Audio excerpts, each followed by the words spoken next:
विकसित भारतामध्ये artificial इंटेलिजन्सचा role मोठ्या प्रमाणामध्ये आहे. आर्टिफिशियल इंटेलिजन्स म्हणजे कृत्रिम बुद्धिमत्ता. याचा उपयोग आरोग्य क्षेत्रामध्ये होत आहे. अनेक दवाखान्यांमध्ये आरोग्य क्षेत्रामध्ये ज्या औषधी आहे त्याचे सर्व नाव जे आर्टिफिशियल इंटेलिजन्स आहे त्याच्या मदतीने स्टोअर केले जाते आणि माहीत केले जाते.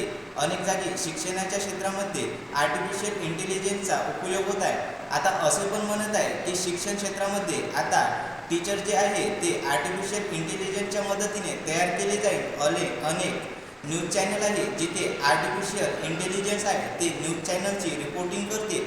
जसे एक्झाम्पल आजतक चॅनल आहे. आणि ॲटोमेशन आणि रोबोटिक्स याच्यामध्ये पण आर्टिफिशियल इंटेलिजन्सचा मोठ्या प्रमाणामध्ये वापर होत आहे. जर आपल्याला विकसित भारताकडे जर जायचं आहे तर याच्यामध्ये आर्टिफिशियल इंटेलिजन्सचा मोठ्या प्रमाणामध्ये रोल आहे. आणि भारत सरकारला पण माहीत आहे की आर्टिफिशियल इंटेलिजन्सवर आपण मोठ्या प्रमाणामध्ये काम केलं पाहिजे. म्हणूनच याच्यावर भारत सरकार पण मोठा भर देत आहे. आणि आर्टिफिशियल इंटेलिजन्स व्यापार आणि वित्त विभागामध्ये पण वापरले जात आहे. व्यापारामध्ये कशा प्रकारे आपण व्यापार करू शकतो, कशी मार्केटिंग करायला पाहिजे, अशा प्रकारे आर्टिफिशियल इंटेलिजन्स मदत करत आहे.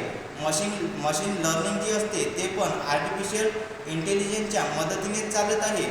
जसे परिवहन विभाग आहे, ट्रॅफिक आहे, इथे आर्टिफिशियल इंटेलिजन्सचाच वापर होत आहे. कोणतं सोशल मीडिया जरी पकडलं तरी तिथे पण आर्टिफिशियल इंटेलिजन्सचाच वापर होत आहे. जर सगळ्यात मोठा जर रोल जर आता भविष्यामध्ये जर कोणता जर असेल भारतामध्ये तर आर्टिफिशियल इंटेलिजन्सचाच असेल. कारण कोणतीही गोष्ट जेव्हा काही वर्षापूर्वी भारतामध्ये मोबाईल नव्हते तेव्हाची आणि आजची कंडिशन जर पाहिली तर आज सर्व जग इंटरनेटवर आहे. आणि तसाच रोल आता आर्टिफिशियल इंटेलिजन्सचा भविष्यामध्ये होईल. आणि याच्यामध्ये सर्वात मोठा सपोर्ट जर होणार आहे तर विकसित भारताचा होणार आहे. भाषा आणि अनुवाद हे जर करायचं असेल तर याच्यामध्ये पण आर्टिफिशियल इंटेलिजन्स मदत करते. आपल्याला कोणा व्यक्तीचं चित्र जरी बनवायचं असलं तर आपण आर्टिफिशियल इंटेलिजन्सच्या मदतीने कोणाचं चित्र पण तयार करू शकतो.